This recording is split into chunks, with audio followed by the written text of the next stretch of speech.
YouTubers, welcome back to Maxwell Starr's Beer Review, and tonight we're going to take a look at something new from Samuel Adams. Or at least new to Canada. We're going to take a look at Samuel Adams' new New England-style IPA. Hazy and juicy. Ooh.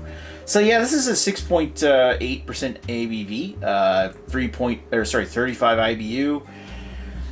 IPA made with, I wrote it down here, Galaxy, Simcoe, Mosaic, Citra, and Cascade hops. So there's quite a few staple blends of hops in there for a New England-style IPA.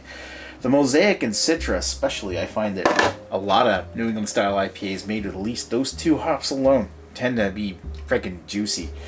So yeah, this is fairly new. I don't catch exactly how old it is, but I know it just recently showed up here in New Brunswick, Canada, so I'm excited to try it because I've been riding the haze craze lately, and I just happen to like this style of beer.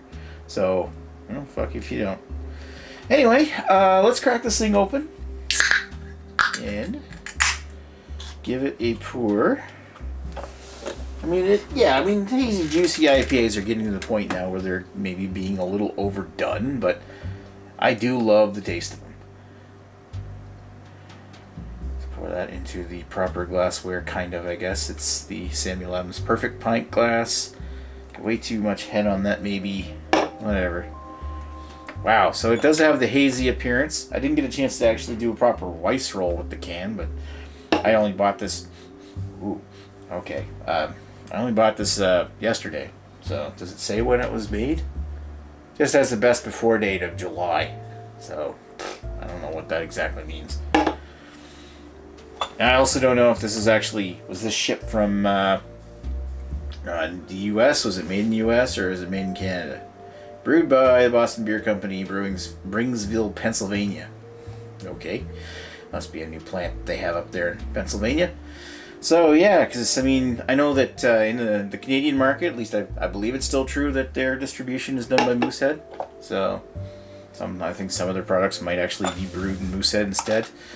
But it looks the part. It's got this nice juicy hazy looking appearance. I can see a little bit of carbonation coming up through the bottle, through the glass. Big poofy head on it, but probably poured it a little too aggressively. It's not really. I don't usually drink a hazy, juicy IPAs out of this specific glass. It's just the occasion. It's a Sam Adams beer. Normally I would drink it out of a Teku. And I'm making excuses. Alright, so, give it a whiff.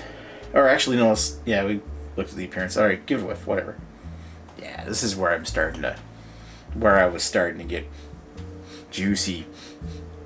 Damn, that's good kind of smells coming off of this. This is really, really super tropical.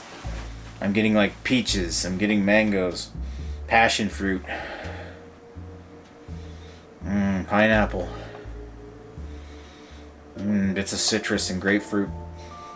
Oh man, it's almost like a chameleon with the smells. It's like think of pineapple, pineapple. Think of grapefruit, pink grapefruit. Yep, that's there too. And you just sort of like think of the smell you want to smell. As long as it's some kind of tropical kind of fruit, you smell it. That is nice, because it's, and I guess really it kind of makes it sound like they're all starting to blend together at this point, all the fruits smell the same. But I do get these nice fresh cut fruit smells off the top of this one, and it actually smells extremely inviting. Holy cow. Wow. And nice and sweet too, like not super sweet, but sweet enough to accentuate those tropical smells coming off the top. So without further ado, let's shut up and drink the beer. Cheers.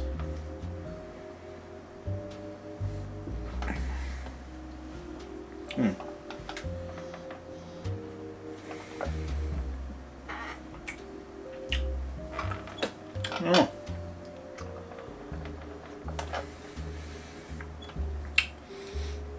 The flavor is definitely not as complex as the taste, or as the smell was. The flavor is not quite as complex as the smell was. Whereas I got a whole bunch of different, fresh, juicy, tropical smells. I'm getting this. It's still tropical. I'm getting like bits of citrus, pink grapefruit, tangerine, passion fruit in the flavor, but it's coming across as maybe a little sugary and syrupy.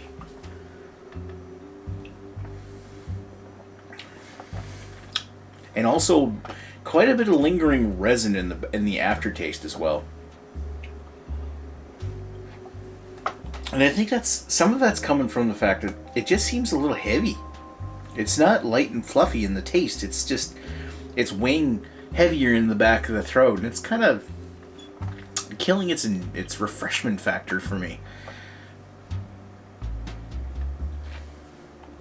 On one hand, it's making sure that a lot of those flavors are getting to the back of the palate, so it's carrying through. It is nice and juicy in that sense. It's damn juicy. It's also damn sweet at the same time. It's literally is like drinking some kind of sugar, like sugar fruit drink. With this crisp, lingering resin bite in the back. It's not overpowering, it just accentuates it. I don't know. I like it. It's tasty. May even see myself buying it again, but it's got this weird kind of taste like a macro company had tried to produce a juicy hazy IPA. There's just something like artificial about this whole flavor. It just doesn't. And I'm not saying it is artificial. I'm just saying that there's this weird quality to it that really doesn't scream at me. Like it's not sending me to dream world here. It's just. I will say it's good. It's worth seeking out. But I mean, if you've got the option to buy hazy IPAs from like Trailway or Collective Arts, I would steer towards those rather than this one. But this is a solid effort. I'll give it a 3.5 out of 5.